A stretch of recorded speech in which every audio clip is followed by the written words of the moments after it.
a expressão concreta, já no terreno não mais da ideologia, mas já da luta política, parece que na versão liberal geral, eles apresentam as coisas como se nós estivéssemos diante de duas opções. Ou avançamos para ser um país moderno, para liquidar o atraso, ou avançamos para a democracia, para acabar o autoritarismo. E nessas oposições binárias, nós consumimos a vida dentro do intestino liberal. O recurso ao intestino liberal não é sem propósito, porque efetivamente quando o militante, o sindicalista, o socialista, o revolucionário, o comunista, pensa nessas oposições, ele está na jaula liberal. Se ele fica pensando que a nossa tarefa no mundo é lutar pelo moderno e pelo democrático contra o atrasado e o autoritário, nós não vamos sair do atoleiro em que nos encontramos.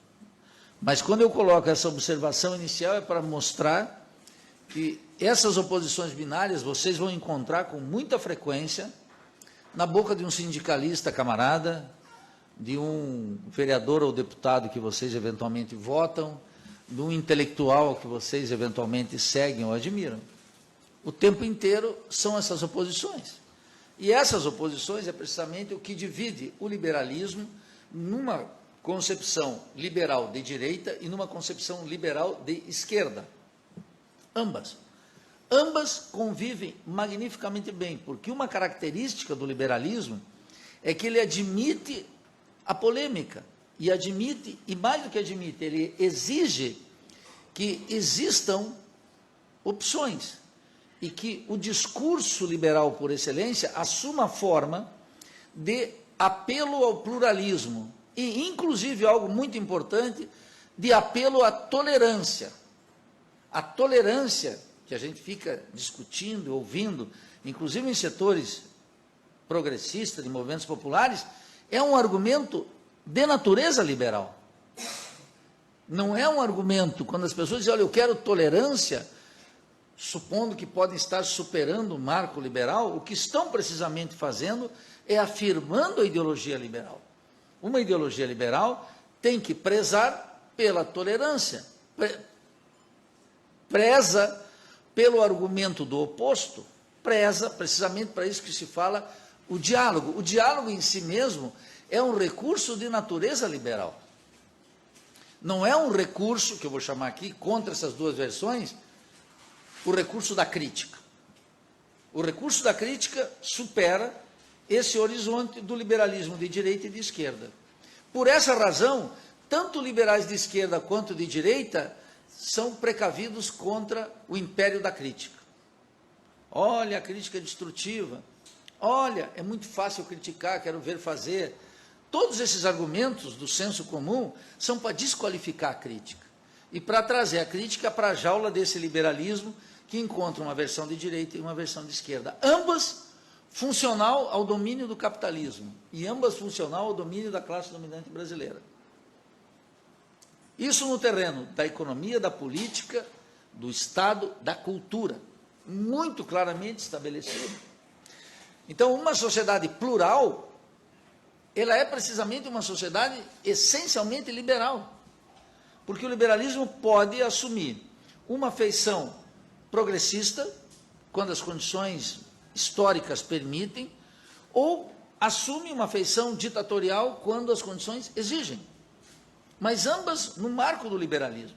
Nesse marco do liberalismo, os trabalhadores não têm vez. Contra esse império do liberalismo, na sua versão de direita ou de esquerda, se impõe a necessidade da crítica. E observem como a sociedade brasileira, no seu conjunto, ela é muito refratária à crítica. Podem observar, vocês veem na vida cotidiana, um diretor do sindicato que é crítico, ele, é muito comum a gente ouvir, eu escutava no meu sindicato de professores, olha, me desculpe, mas eu vou ser sincero. Me desculpe, mas eu preciso fazer uma crítica. Olha, como se a premissa é somos cínicos.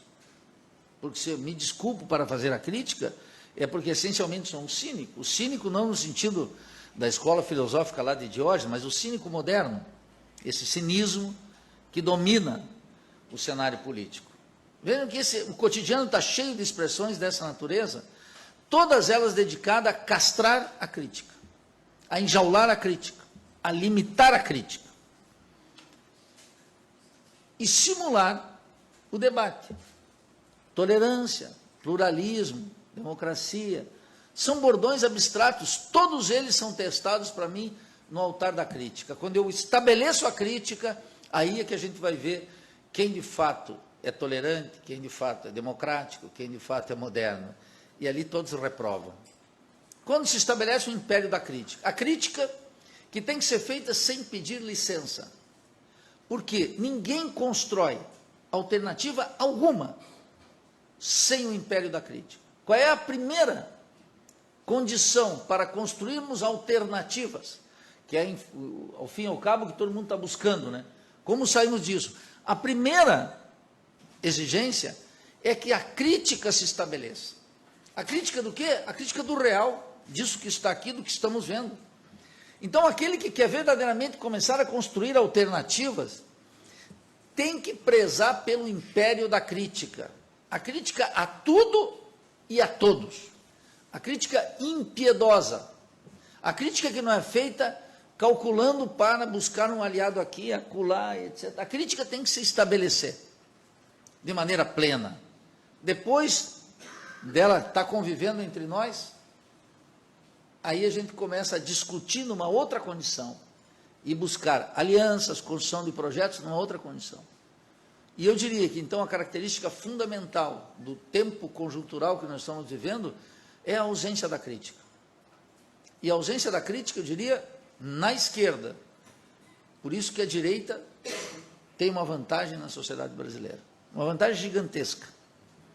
Por isso que a direita elegeu Bolsonaro, porque Bolsonaro foi aquele que exerceu a crítica ao sistema. De tal maneira que apresento já o quadro na última eleição presidencial.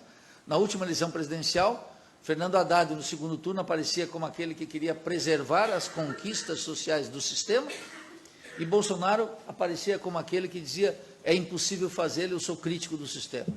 Crítico do deputado, crítico do Senado, crítico do Supremo, crítico de tudo isso que está aí, dizia ele. Era o crítico, a crítica ficou com a arma da direita. Por que a direita pôde fazer, ter o monopólio da crítica? Porque a esquerda abandonou a crítica.